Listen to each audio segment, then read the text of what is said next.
The latest phase of UEFA Euro 2012 offered the opportunity for Europe's leading football nations to establish their credentials in the competition and edge closer towards automatic qualification.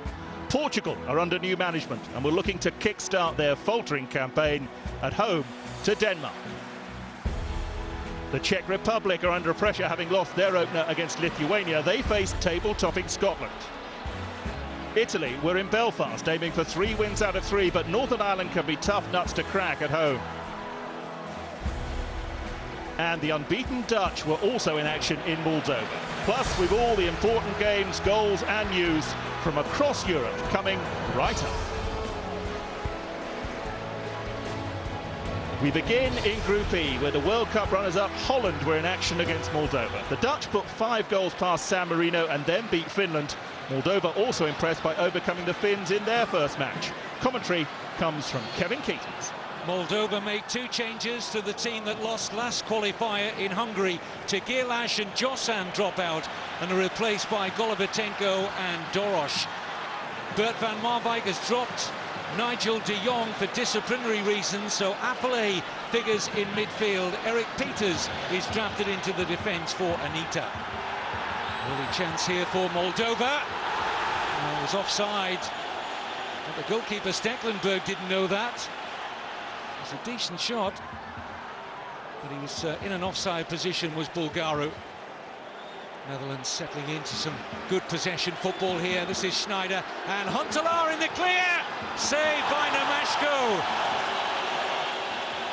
Well, the kind of form he's been in, Klaas-Jan Huntelaar, with 5 goals already in qualifying.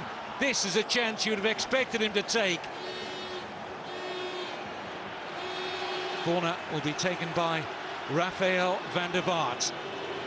Pressure really on Moldova. The goalkeeper's misread it. Huntelaar over the bar. Another good chance for the man from Schalke. Nervous moment for Namashko, who completely misread the corner. Van Marwijk's side have had so much possession of the ball, so little to do for Stecklenburg. This is in by Suvorov. Dropped here for Chebataru. Didn't begin to get hold of the shot. Not troubling Martin Stecklenburg. One of the rare opportunities Moldova have had to get a sight of that Netherlands goal. Still goalless. It's away from Bourdian. Here's Affalay. Schneider. Van der Vaart, furthest he's been forward in this opening half. Huntelaar. Huntelaar! Goal for the Netherlands! And it just had to be him. The Dutch have scored 6 goals in qualifying for the Euro 2012 finals, and Klaas-Jan Huntelaar's got all of them. The man who struggled for club form at Real Madrid and then AC Milan, now in the Bundesliga with Schalke, with a comforting arm round his shoulder. He's got his self-belief back. He knows where the goal is. He didn't even have to look to see where the target was. Instinctive. And too much for the Moldovan goalkeeper Namashko. Moldova 0, Netherlands 1.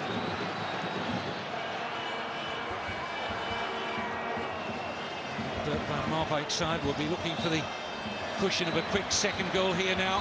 Huntelaar, he's danger man again! Side netting only. But he's getting into some wonderful positions. He could have had a hat-trick to add to his 3 goals against San Marino in earlier qualifying. Look at his movement, fed by Schneider. And instead of going across the goalkeeper, tried the near side. Maybe got a slight bobble as well, just there. Moldova need a strong start to the second half, but already they're on the back foot. Van der Waal working this nicely with Gout. And this is Schneider, Wesley Sneijder. Oh, what a save by Namashko. It looked a goal from the moment it left the left foot of Wesley Sneijder, but somehow Stanislav Namashko got there. Real athleticism. And that is a top save from the 23-year-old Moldovan goalkeeper to keep out Wesley Sneijder. was so close to 2-0. Up goes Heitinga, off the bar. Well, twice in a matter of seconds. The Netherlands have been within a whisker of taking a 2-0 lead. This time, Johnny Heitinga denied by the woodwork. I'm not sure about the defending in front of the goalkeeper. Look how far Namashko came without a defender taking control in front of him. Heitinga unlucky. Schneider. So much possession, so much controlled passing and good movement from the Dutch. Doing an excellent performance. They might get a second goal now. It's Kout! Disappointing end to a very fine move. Dirk Kout. Very disenchanted with that finish. Stekelenburg's had so little to do in that Netherlands goal. Maybe something now, and the header lacked any bite at all from Bulgaru. That is the first save that Martin Stekelenburg has had to make in this game, if you can call it a save. He got there quite comfortably. The Netherlands have made it a maximum 9 points out of 9. Good start to qualifying for Bert van Marwijk. Huntelaar with the only goal of the game here in Chisinau. Hungary versus San Marino in Group E in Budapest, and this turned into an absolute rout. The San Marinos had lost 5-0 against the Dutch, 6-0 against Sweden, and they were behind here as early as the 10th minute. Goalkeeper maybe a tad unlucky, Simonici, but Gergely Rudolph helped himself, albeit at the second time of asking. And that was just the start. The Hungarians and their fans inside the Ferenc Puskás Stadium wanted. It was 2-0 just 8 minutes later. It's going to be the start of an excellent night for Adam Jalai. Plays for Mainz in the Bundesliga, perfectly glanced his header into the corner. 25 minutes in, he was at it again. Koeman's pass, tucked away very impressively. It was becoming almost embarrassingly one-sided. Koeman picked his man out perfectly, and Rudolph so confident with the finish. It was 4-0 inside half an hour, the best of the bunch. Jalai again. Not sure the goalkeeper was positioned correctly. Not a bad celebration either from the youngster. It's a wonderful turn on the volley. And the goalkeeper, he knew he wasn't going to get back and save that. Into the second half then. It took just 2 minutes for Jalai to complete his hat-trick and make it 5-0 for Hungary. Memories of their great side way back in the 50s. They called them the Magical Magyars, Puskás and co. Went unbeaten for 4 years then, albeit they used to beat rather better opposition than San Marino. But they were certainly enjoying themselves, and no question that Hungary are a side improving. It was 6-0 on the hour. This time Vladimir Koeman getting in on the act. Aldo Simonici, I think, had long since given up seeing any competent defending in front of him. Unselfishly set up by Rudolph this time, and well finished. 2 goals in the last 2 minutes just to rub things in. Terrific strike, first of all, from Balas de Zuak, right into the corner. Been one of his team's star men. You see the swerve on that. Keeper got a hand to it, but couldn't keep it out. And then the coup de grace in stoppage time. Valentini chopping down Lachkov. Easy decision for referee Han Kasset. Replay confirms he made exactly the right decision. And skipper Zoltan Gera decided to take the penalty himself. It was a sending off as well, because it was a second yellow for Valentini. So San Marino finished with 10, and up stepped Zoltan Gera to make it 8-0. High fives on the bench, and a bloodless victory for the dancing Hungarians in Budapest. 4.5 minutes of stoppage time was 4.5 minutes too many for the San Marino players. They just wanted to get to the sanctity of the dressing room. An absolute thrashing. They've now conceded 19 goals, San Marino, in their 3 qualifying games so far. Here's how we stand then in Group E. The other match tonight, as you've seen, Moldova 0, Holland 1, and it leaves the table with the Dutch top, maximum points, Sweden and Hungary together with 6, Moldova with 3, and Finland and San Marino not yet off the mark. Finland play Hungary next. It's Holland versus Sweden, and San Marino also in action against Moldova.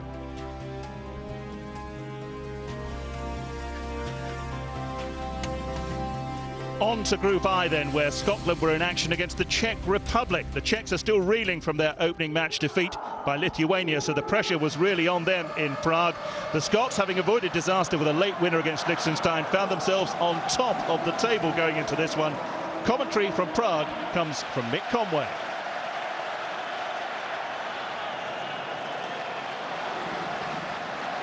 The second match in the group for the Czech Republic, but it's almost a must-win game for them. The absence of Milan Baroš, a big blow. So Lucas Magira gets a chance in attack. Scotland start the game at the head of Group I, but haven't won away for over 2 years. Jamie Mackie, the QPR striker, wins his first cap tonight in Prague. Free kick, Rosicky already pulling the strings for the Czech Republic. Plasil. Neat football. Oh, goodness me, it was close. Lovely 1-2 there between Rosicky and Plasil. But the shot was always drifting over. Naismith. Neat work by Naki. Alan Hutton's forward for the first time. Oh, it's a hack inside the penalty area. Sushi it was who just took a wild swing at it. And he got lucky there. Plasil curls it in. Oh, half a chance at the far post. Polak won the first header. And the big central defender, Hubnik. Well, that could have gone anywhere.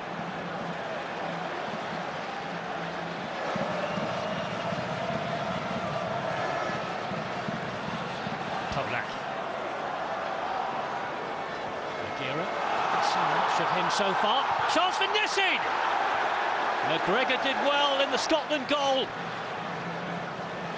Once again a slick move out on the left from the Czech Republic. And Alan McGregor got down quickly. Another corner kick for the Czech Republic. Header came in. Kadlec it was, tipped over pretty comfortably by Alan McGregor. Header was dipping underneath the crossbar. They're getting worried. Oh! Thomas Rosicky. Don't often see him in that position. When he got there from the Plasil corner, maybe could have done a little better. Just wide. Czech Republic turning up the heat in Prague. Rosicky teasing them again. Oh, wonderful save from Alan McGregor. How did he keep that out? Polak from midfield got up really well here. And that's an outstanding save from the goalkeeper. Kept his side level. But it's another corner kick. Rosicky. Oh, it's in! Czech Republic take the lead. Roman Hubnik, the central defender. He got a flick on at the near post. And the Czech Republic fans celebrate. It was Roman Bednar, the substitute, that won it. And that was a crucial flick from him. And Hubnik couldn't miss. The pressure has finally paid off in Prague. And the Czech Republic scored their first goal of the campaign. And it couldn't have come at a better time for them. Rosicky. Been excellent tonight, Thomas Rosický's driven his side forward. Neat touches. Lovely control. Bednar. Oh! Well, Roman Bednar came off the bench. Replaced Maghera. And ever since he's been on, he's been a real handful. Dying seconds here. The final whistle goes. The Czech Republic have worked very, very hard for this. They lost their opening game against Lithuania, and they really had to win this game. Disappointment for the Scotland fans.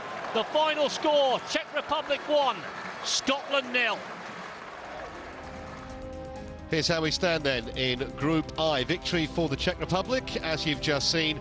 And later on, Spain beat Lithuania. It was 1-1 for quite a long time, actually, in that game. But it ended up 3-1 in favour of the world and European champions.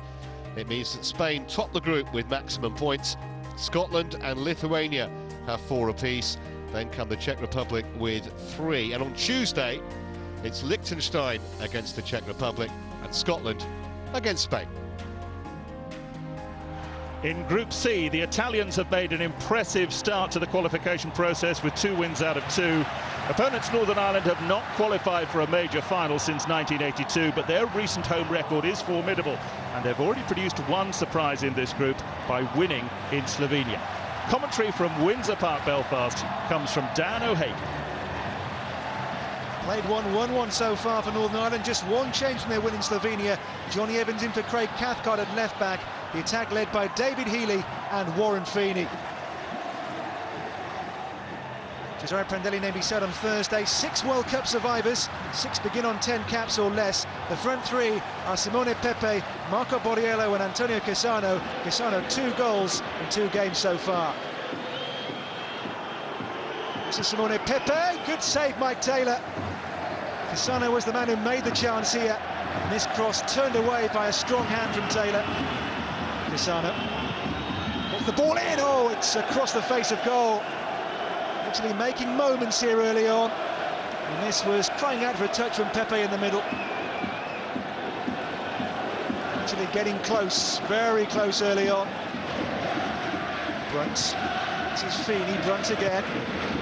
Brunt's cross, David Healy's in there. Oh, what a chance! He's not scored for the national team for 2 years, and that was almost a gimme. By Cassani, and the chase on now for Borriello. Great chance, Borriello, Taylor saves. Here's Cassano, tries to bend and bends wide. Well, he claims a corner here off Aaron Hughes' head, but first a good save from Taylor, then the rebound here from Cassano. Should really have been 1-0. Right, McCann's free kick sent in. And Craigan, oh, claim for handball against De Rossi. Not given. It is in truth from fairly point-blank range here, and De Rossi's back's turned as well. Would have been harsh.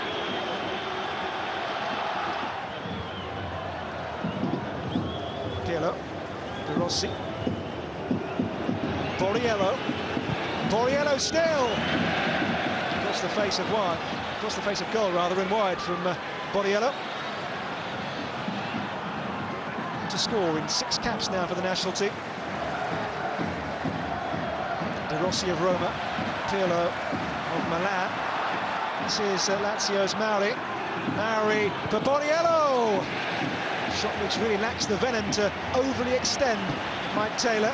39, the home goalkeeper. Had a league game so far this campaign for Birmingham City. 2 League Cup games so far this season. De Rossi. Points with Crisito. Cleverly done by Crisito here for Cassano. Tees up Pirlo! Over the bar from the captain. Chances so far in short supply, and this was one of the Italians' best so far. Pirlo, 9 goals in 70 so far for Italy.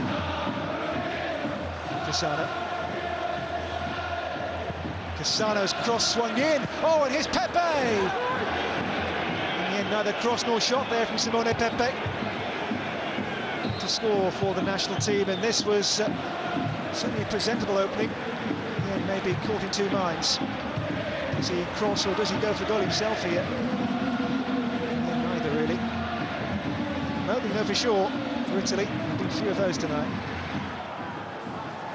De Rossi. Now, it's with Domenico Criscito. Now he's run. Now he's pulled back for Cassano and tipped over by Mike Taylor, which was goal-bound there from the Sampdoria man. A save which had to be made too. Decent cross, and there's a lot of venom behind the header too from relatively long distance. It's Pirlo's corner, and Chiellini's in there.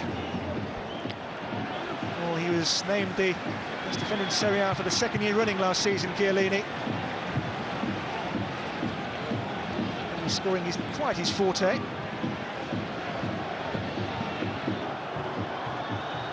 Chiellini.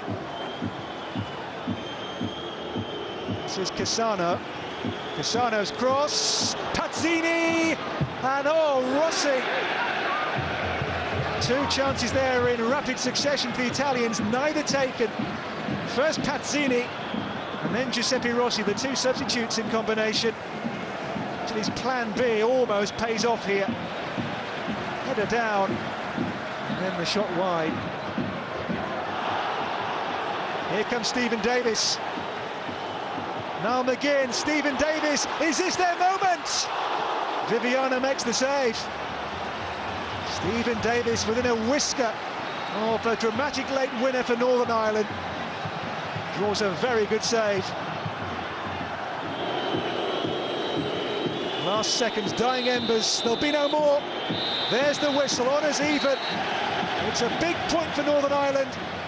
Italy's resurgent side have been held here though by the green of Northern Ireland. The full-time score from Belfast, Northern Ireland 0, Italy 0.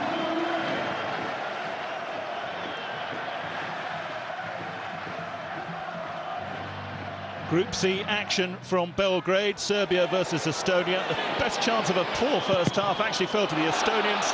Senyov played in by Tarmo Kink, but he shot at the near post, saved by Vladimir Stojkovic. This was the first game in charge for the new Serbian coach Vladimir Petrovic, having replaced Radijan Tiš. And into the second half, just about on the hour mark, he thought his debut was going pretty well when Zdravko Kuzmanovic had this shot, which beat the Estonian goalkeeper and gave the home side the lead. Well, Kuzmanovic celebrated the goal, but another look suggests that his strike partner Nikola Zigic might be claiming the credit for this one. A telling deflection off the big striker gave the Estonian keeper no chance, and Serbia were ahead. And as it turned out, they were ahead for all of 2 minutes before Estonia hit back in some style.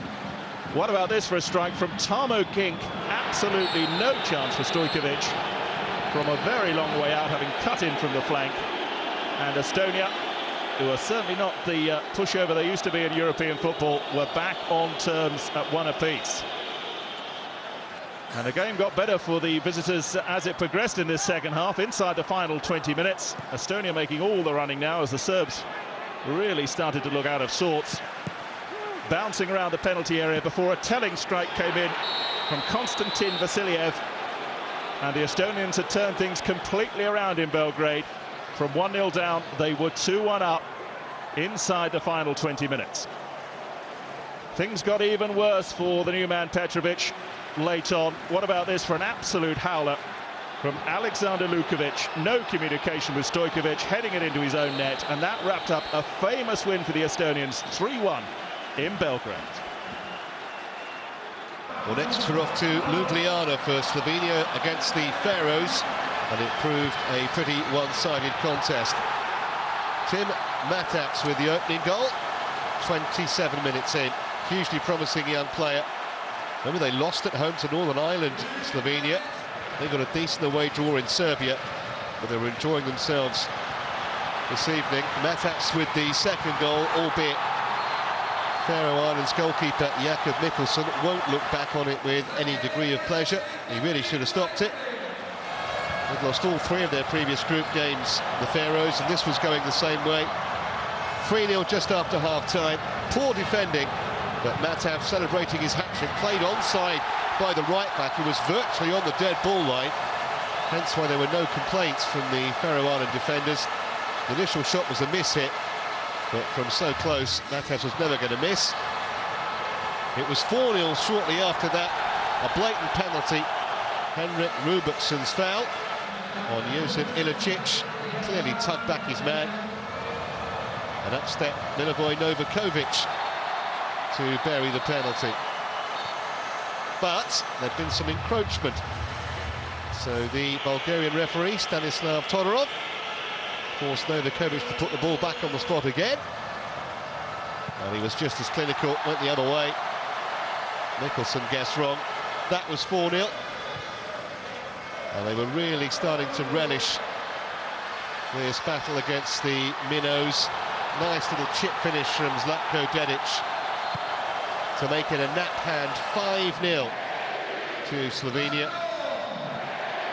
There was, however, one final moment to savour for the Faroe Islands. They don't score too many goals, and substitute Christian Moritzen will certainly savour this moment for the rest of his career. But maximum points for the Slovenians. They win by 5-1. So here's how we stand in Group C, confirming that Slovenian win over the Faroes, very emphatic. Serbia 1, Estonia 3, one of the shock results of the night. And Northern Ireland 0, Italy 0. I guess the Italians will think it's a decent point. Spain and England have come to grief at Windsor Park in recent years. Italy top the group. They're a point clear of Estonia. Northern Ireland have a game in hand in third. They face the Faroe Islands next. It's Italy-Serbia 2 on Tuesday. In Group F, Greece had drawn their opening 2 qualifying matches against Croatia and Georgia and only managed a single goal before tonight's encounter with Latvia. And the visitors had produced a regulation win in Malta last time out, and they were looking for more away points in Piraeus. Commentary on this one comes from Ian Beach.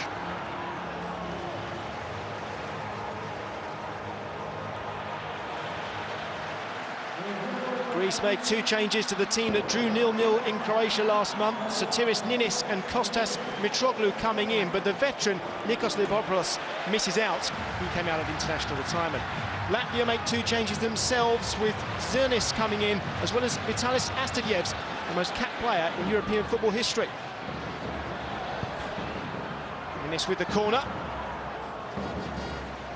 Latvia defending desperately so far. Karagounis over the bar. Well, so difficult with Latvia getting so many players back behind the ball to put the ball back into that penalty area, and Karagounis deciding to unleash one. Well, Latvia look vulnerable to that every time. Samaras picking up the diagonal one. Backpedaling Klava now, right across. Oh, Mitroglou, how did he miss that? Only needed a touch, surely. Brilliant play by Samaras, putting it right across, and Mitroglou did get a touch, but it wasn't enough. He's building once more. Latvia getting players back behind the ball. Torresidis to Mitroglou. Oh, Vanyins does really well. Well, he wouldn't have expected that. Element of surprise about Mitroglou's flick on. And the goalkeeper was equal to it. Ninis, oh, goes for goal. Vanyins is there once more. It was only a half chance, but it's difficult to get through the packed Latvian defence. He was given too much space and went for it. Siolis. Savalas. They're getting almost every player back behind the ball once more. Karagounis goes for goal, and still difficult to get the ball into the penalty area, difficult to go for goal as well. Even when Karagounis got a sight of the opportunity, he was closed down. Greece building again, pushing Latvia back. Torresidis does well. He's got it back, Torresidis. Oh, fantastic! Torresidis, the deadlock is broken. And that is absolutely crucial for Greece, not just in this game, but in the group as well. They've dominated in terms of possession for so long, and yet that is the first time they've managed to beat Vanyins, and it's a fantastic goal from the right back, left foot too. The first time he scored a competitive goal for Greece, and that means so much to him. Ninis once more. Karagounis. Still Latvia don't come out. Karagounis right the way through. We'd expect the goal would encourage Latvia to come out and play, but they're still standing on the edge of the penalty area. Latvia still getting players back. Ninis once more. Great piece of skill. Force wide. Mitroglou surely. Oh, agonisingly close. Well, I think Ninis actually went for goal. Mitroglou didn't expect to see it. Well, it came back off the goalkeeper and hit him, in fact. Brilliant piece of play by Ninis. Fired it in there. I think Glava actually got the first touch against the goalkeeper. Last chance maybe for Latvia. No, there is the full-time whistle. A brilliant win for Greece, courtesy of Torosidis. They win by 1-0. Georgia versus Malta in Tbilisi, this in Group F. The Georgians in the white, and Gagita Gagua was their best player in the first half, forcing Malta keeper Justin Haber into action early. Didn't create too many clear-cut chances though, a couple of ricochets almost gave Malta a problem from the corner, but that was about as much defending as the Maltese needed to do. Just after the half hour, Gagua's cross, no real power in the header from Ivanishvili. Malta, who finished bottom of the group in the last 10 European qualifying campaigns, were into the second half. Gagua again on the ball trying to cause problems, but the Maltese were defending stoically. Goalkeeper couldn't get to the cross, though that was about as close as they'd come at that time. Gagua again from Salak Fancy's delivery. Then the captain came up to help, Kaka Kaladze. 32 years old now, but he almost found the target. But what about this for a potential chance for Malta? It really opened up for Andre Schembri, and he couldn't take his chance. Only 12 minutes left at that point. They'd beaten Georgia 2-0 just a year earlier, Malta. They reckon they'd at least got a point, though, until deep in stoppage time, when substitute David Sirachi got finished. A terrific header to bury the cross, but you've got to feel sorry for Malta, who defended so well for so long and were undone so late. Georgia 1, Malta 0, the final score. So here's how Group F looks then. Georgia 1, Malta 0 this evening. Greece 1, Latvia 0. Those results mean that Georgia lead the way in Group F on 5 points ahead of Greece, who are very much up in contention now. Croatia have 4 points and Israel have 4. Those two meet on Saturday night, Israel versus Croatia. It's then Latvia versus Georgia and Greece versus Israel next Tuesday. It's very, very tight in Group F, apart from Malta, of course, who do look a little out of the running.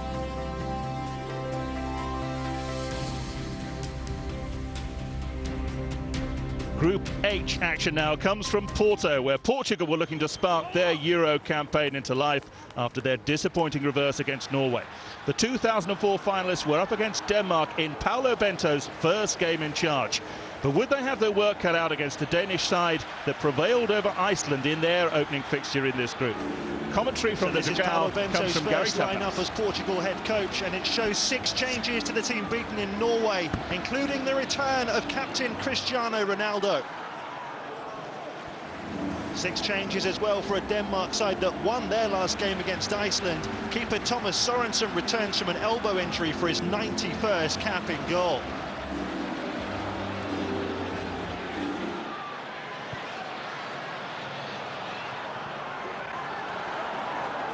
Well, here's Ronaldo, gifted the ball, and he's picked up Nani!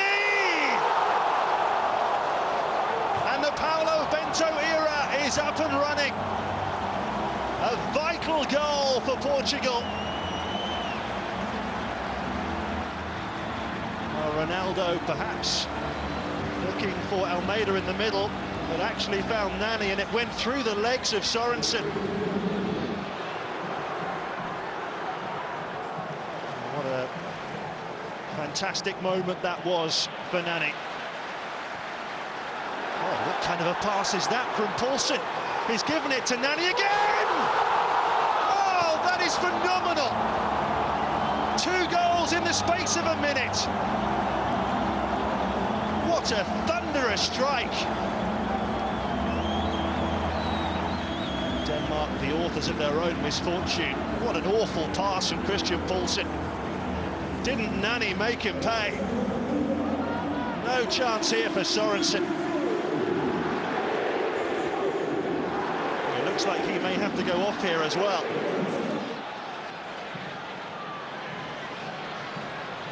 Denmark absolutely second best so far. Rommedahl. Deflected! No, got a touch.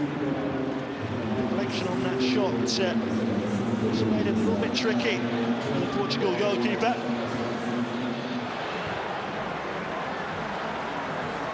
João Pereira on for Nani on a hat-trick.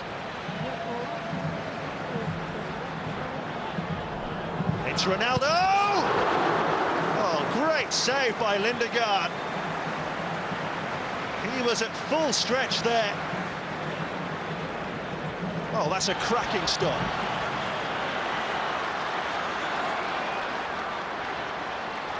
Lovely run by Contral. It's Ronaldo! Oh, on the crossbar!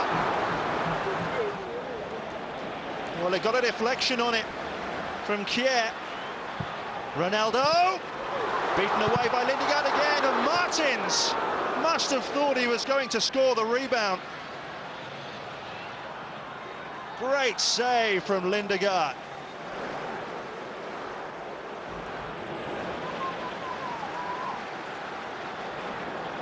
Poulsen robbed again. It's Ronaldo. And he's gone for it again. And Lindegaard once more has denied the Portugal captain. That's another brilliant save. And it's gone in.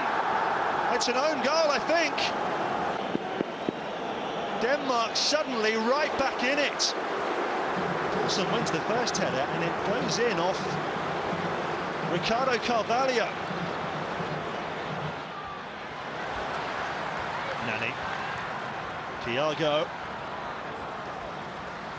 Coutinho to Ronaldo. And Lindegaard's done it again.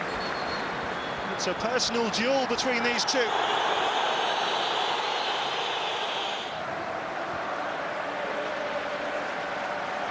Jakobsen. Rommedahl. Pedersen. And Poulsen! Flags up. Oh, Denmark thought they'd equalised here. He is clearly offside.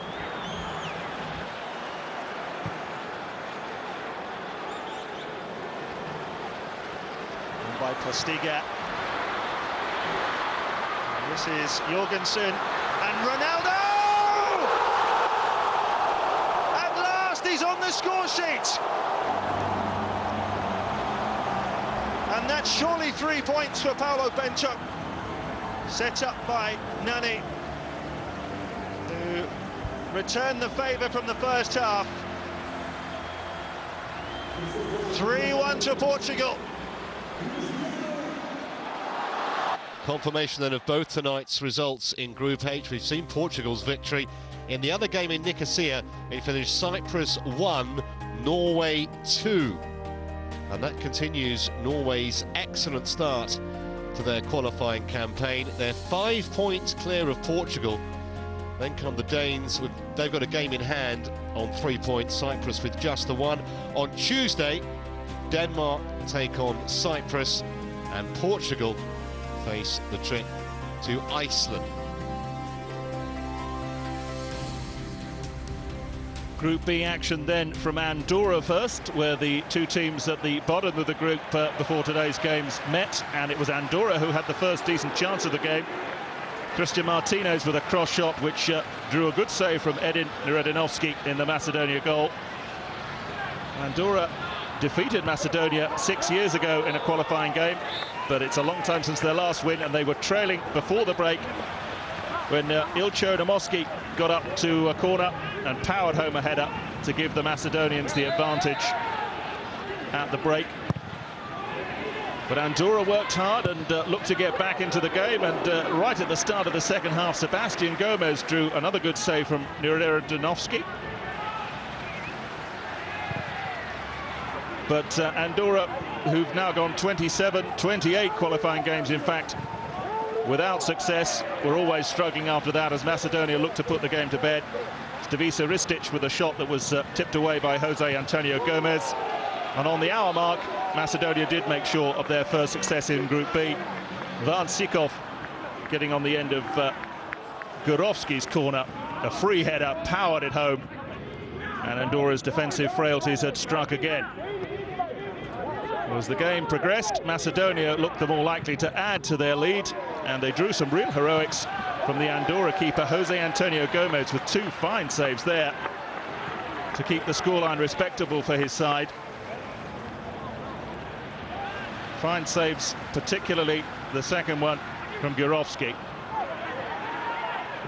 And Gurovski again was involved in Macedonia's last chance of the game. Fell to the number 13. And it finished Andorra 0, Macedonia 2. Well, now we're going to get to Yerevan for the other game in the group, Armenia against Slovakia. Armenia, who lost to Ireland, and they found themselves in front after 23 minutes. Shalata with the ball through to Jure Mosisyan, his second goal of the qualifying campaign, through the goalkeeper's legs. I won't be too bothered about that. They hadn't really been in the game, Slovakia, but they got themselves level 8 minutes before the break. Miscue initially by Hamzik, and very well converted by Vladimir Weiss. Of course, he's the son of the manager. Hamzik won't want to see that again. It turned out to be an inadvertent assist for young Vladimir Weiss. Quick feet, not much backlift, one apiece. Into the second half then, and Armenia, who came into the game as underdogs, found themselves ahead. Geyor Ganayan, the scorer of their second goal, 5 minutes after the break, but certainly goalkeeper Muka won't look back at that with any pleasure at all. It was a bad goalkeeping error. Should have held this. In the end, he made life easy for Gazian. Slovakia, remember, who came in joint top of the group, but were not able to match Armenia's drive and passion. And Henrik Mkhitaryan, the Shakhtar Donetsk striker, added a third just a minute from the end. Just 21 years old, he's a rising star in Armenia, and that confirmed the victory. Surprise result, you'd have to say. Even 6 minutes of time added on wasn't enough to save Slovakia, who crashed to a very disappointing defeat in Yerevan. Final score, Armenia 3, Slovakia 1. And here's the confirmation of all the results in the group. 3-1 we've seen Armenia, Andorra 0, Macedonia 2 we saw as well. And the other game, Republic of Ireland 2, Russia 3. Russia were 3-0 up in that match. The Republic fought back but couldn't get the equaliser. It means that Slovakia, Russia and the Republic all have 6 points. Early indications are this group could go right to the wire. Armenia and Macedonia with 4 points apiece. Armenia take on Andorra next, Slovakia against Ireland, Macedonia versus Russia. To Group D then, and the Josip Bartel Stadium, Luxembourg, where Belarus would surely continue their fine start to the group stage with a comfortable win. Well, that's the way it looked early on. Just a minute gone when Sergei Kolenenko went close. Belarus, of course, conquerors of France in Paris on match day 1. And surely they would dominate this game against Luxembourg, but the home side didn't see it that way and were able to create chances of their own. Aurelien Joachim with a shot on the turn, which Yuri Zhevzhov was able to save. Into the second half, and more frustration for Belarus and for Kornilenko, whose shot rocked against the woodwork as Luxembourg rode their luck. But Belarus, after that fine start, not just the win in France, but they held Romania to a goalless draw. But the frustration of the evening got the better of them, and particularly Kornilenko, who really just had one of those nights, I'm afraid. A very, very ugly lunge at Guy Blaise. Saw a red card for the Belarus striker with about 20 minutes or so remaining in the game. And with that, really went to Belarus's last chance of pulling this one out of the bag, and it will be a huge setback to their hopes that they couldn't build on that fun start in this group, with the result in what will surely be their easiest fixture. And instead, Luxembourg, encouraged by the scoreline, went looking for even more. 10 minutes from time, a cross coming in, and there was Tom Leterza, who couldn't hit the target. But it turned into a famous night for Luxembourg, who held Belarus to a goalless draw at the Yossi Batel. So Group D, the results this evening then: Luxembourg 0, Belarus 0, and Albania 1, Bosnia 1 was a result. That means that Group D now looks like this. Albania lead the way from Belarus, who slipped up this evening. Bosnia in third place. But it's really all about what France do, starting tomorrow night when they meet Romania. And then on Tuesday, it's France versus Luxembourg. Belarus entertain Albania. But France, you would feel, after their very, very tricky start, hold the key to how Group D will shape up. Romania could yet still be a factor. Just 2 points from 2 games for them so far. This is how Group A panned out this evening. Kazakhstan 0, Belgium 2, Austria 3, Azerbaijan 0, so fairly comfortable for the Austrians. And Germany 3, Turkey 0. The Germans just keep on improving. 2 goals there for Miroslav Klose. And Germany top the group, maximum points. They go to Kazakhstan next. It's Belgium versus Austria, also on Tuesday. Group G, just a couple of games tonight. Wales 0, Bulgaria 1 in Cardiff. Brian Flynn in caretaker charge after John Toshak was sacked as the Welsh coach. And Montenegro 1, Switzerland 0. So Montenegro continue their winning start. They face England on Tuesday at Wembley. Something has to give, because both teams have 100% records. Well, that's it for tonight's UEFA Euro 2012 action. It's been a great night of drama and a night to remember for fans of Holland, Armenia, Portugal, Luxembourg, and perhaps especially Hungary with that 8-0 win. Join us again for another International Football Superfeed show soon, but it's goodbye for now.